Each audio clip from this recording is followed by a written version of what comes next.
Buenos días. Vamos a continuar con nuestra selección de obras de Stephen King y hoy comenzamos con la nueva antología de relatos publicada en septiembre de 1993 con el título de Pesadillas y alucinaciones, Nightmares and Dreamscapes.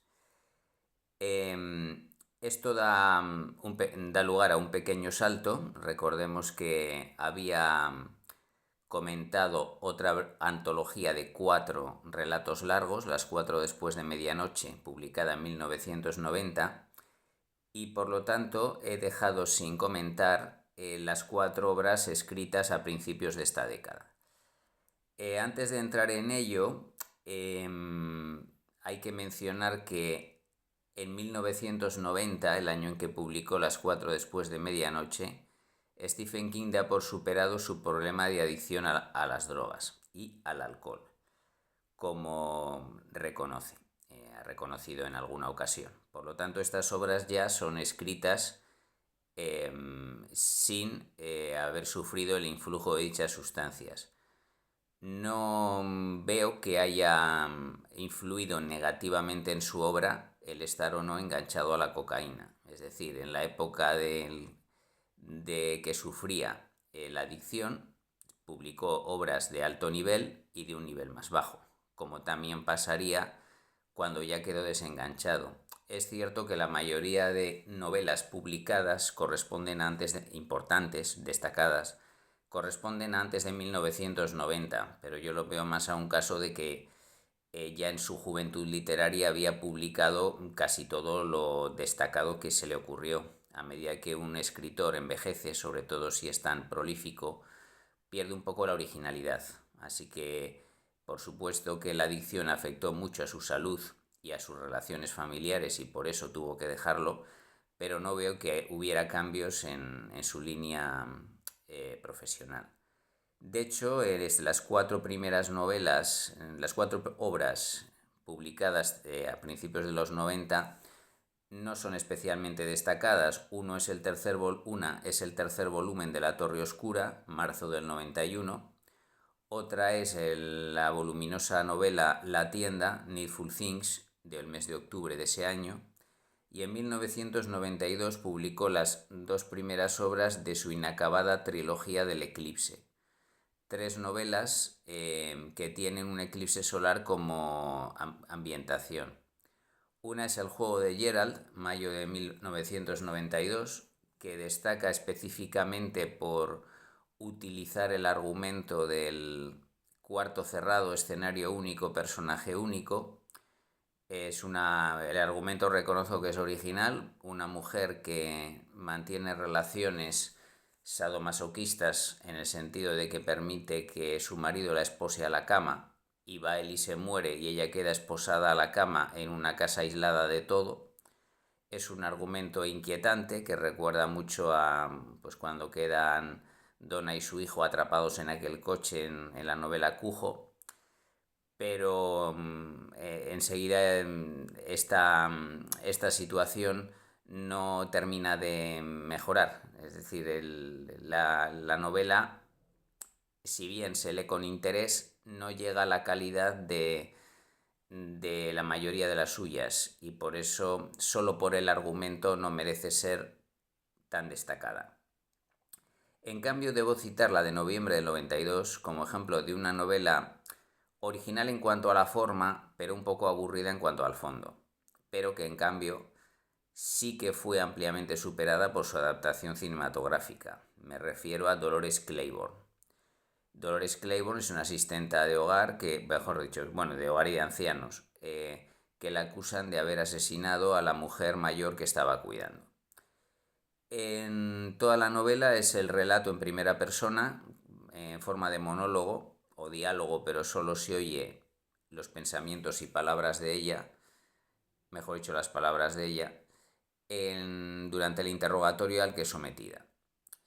Habla de muchas cosas, pero siempre ocurre, es decir, es digamos un monólogo de 200 páginas, que desde el punto de vista formal está bien, pero lo mismo que El juego de Gerald, demasiado espacio cerrado para lo que tiene que contar, muy diferente de lo que pasaba, por ejemplo, con Misery, donde además había dos personajes. La adaptación de Dolores Claiborne, que en español se tituló Eclipse Total, por razones obvias, pues es en cambio mucho mejor que la novela, nuevamente debido a la presencia de los grandes actores, destacando otra vez a Kathy Bates en una adaptación de Stephen King, que interpreta, por supuesto, a Dolores. Además, aquí no está narrada en forma de monólogo, sino que los personajes secundarios cobran vida, transcurre a lo largo del tiempo la historia y se ve con mucho interés. Ahora ya mencionadas brevemente las obras de principios de los 90, que no considero tan destacadas, vamos con Pesadillas y alucinaciones, publicada, recuerdo, en septiembre de 1993. En España la publicaría la editorial Grijalbo, pero actualmente está disponible en la editorial de Bolsillo, eso sí, en 2 volúmenes, que en este caso, al ser de diferentes épocas, pues son de diferente tamaño. El contenido de la recopilación son 23 relatos, unos más largos que otros, algunos alcanzan la categoría de novela breve, pero de los 23 solo 5 son originales, los otros 18 fueron publicados anteriormente en revistas. De los 23 relatos he seleccionado 7 como los que merecen ser destacados para esta antología.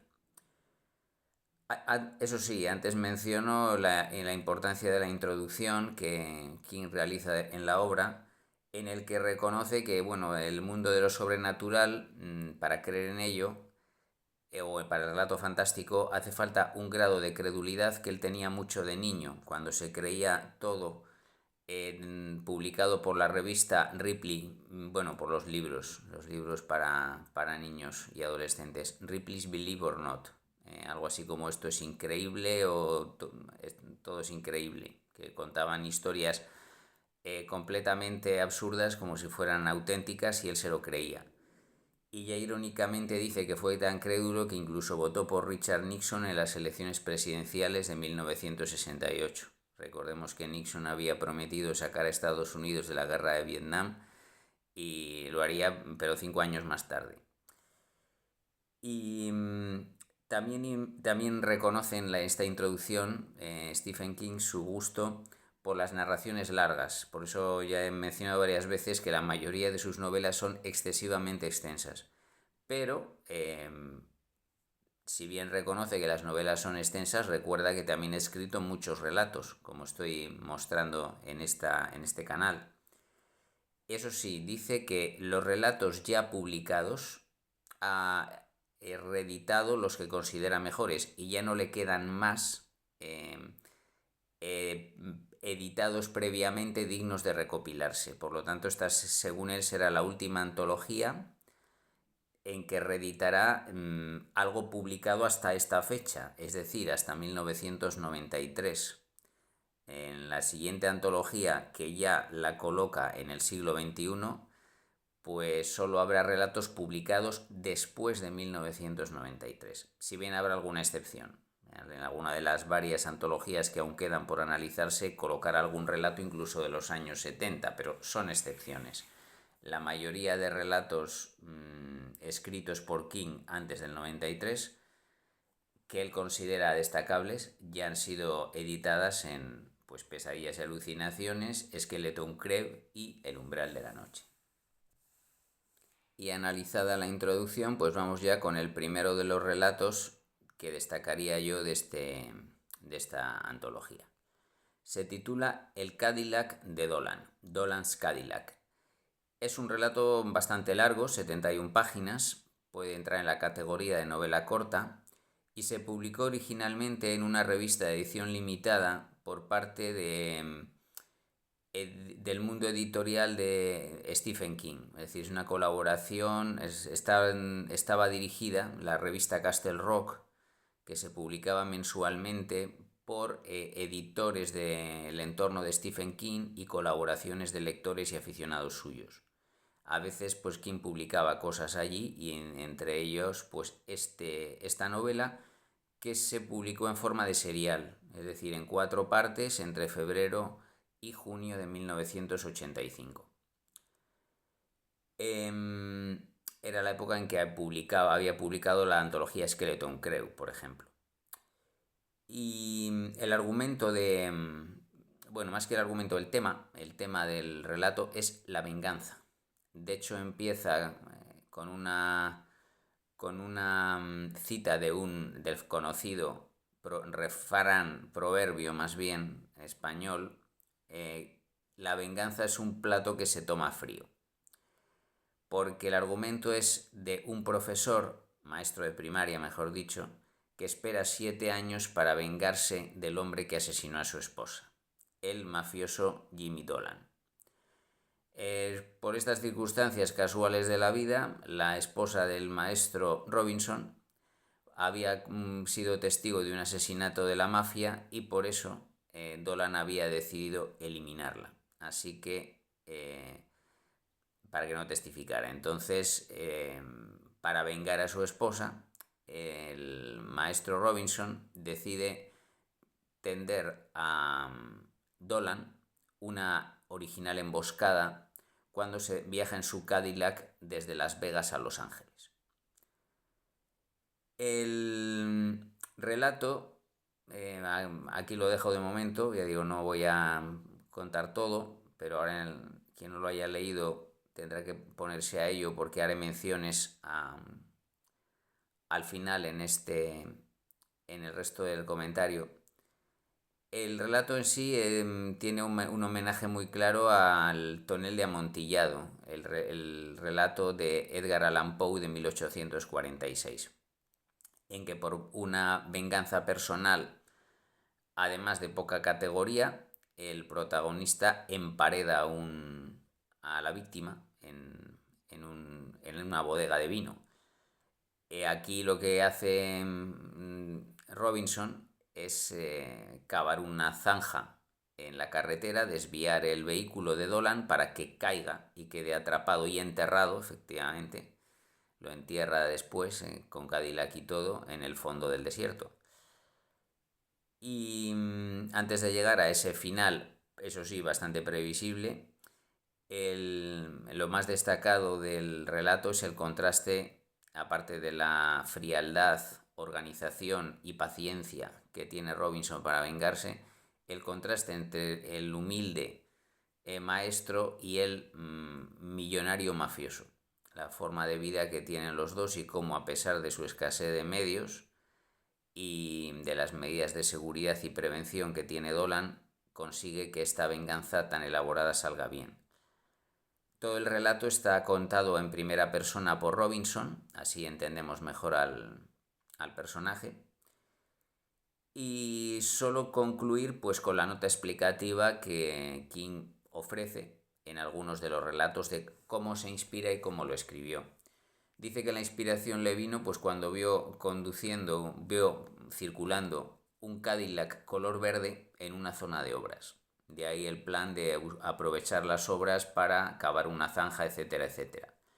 Para cavar la zanja, o sea, para explicar cómo se cavaba la zanja, una sola persona podría cavar una zanja en una carretera de obras con maquinaria especializada, pidió ayuda a su hermano Dave. Dave King, ya hablamos que más es hermanastro en realidad porque era adoptivo, hermano mayor de Stephen, según cuenta era un genio de las matemáticas y es un genio de las matemáticas, aún vive. Volveremos a hablar de él en el siguiente relato, el final del desastre.